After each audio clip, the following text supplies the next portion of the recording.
माझं ऑपरेशन 20 मे 2022ला झालं. श्री शैलेश पुणतांबेकर यांनी ते ऑपरेशन केलं. माझ्या मोठ्या म्हणजे आतड्याला गाठ झाली होती.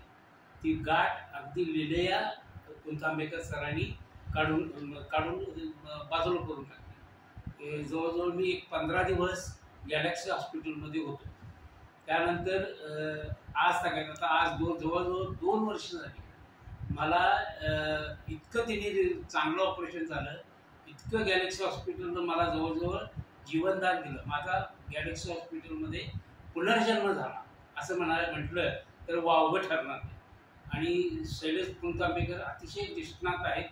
त्यांनी त्या दिवशी भयंकर क्रिटिकल कंडिशन झाली होती असं माझे साडूसुद्धा डॉक्टर आहे गिरीश वायचळकर यांनी सांगितले की कंडिशन तुमची अतिशय वाईट झाली होती. केवळ पुणतांबेकर सरांच्यामुळं तुम्ही वाचलेला आहात आणि त्या सगळ्या समस्यावर मात करून तुमचं ऑपरेशन पार पडलेलं आहे. आणि हा जवळजवळ सरांनी तुम्हाला पुनर्जन्म दिला आहे. तुम्ही इथून पुढं व्यवस्थित वागा, व्यवस्थित सरांचा फॉलोअप घ्या. सरांना एक 6 महिन्यातून एकदा तरी निदान भेटून तुमची प्रकृती दाखवा, म्हणजे जेणेकरून तुम्हाला इथून पुढं कोणताही त्रास होणार नाही. आणि आज 2 वर्ष झाली मला काहीही त्रास नाही आहे. एखाद्या किरकोळ मायनर गोष्टी होत असतात आयुष्यात. माझं वयसुद्धा 66 आहे.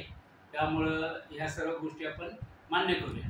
म्हणजे केवळ मी आज पुणतांबेकरांच्यामुळं ती तुम्हाला मुलाखत देऊ शकतोय असं म्हणलं तर वावगं ठरतं.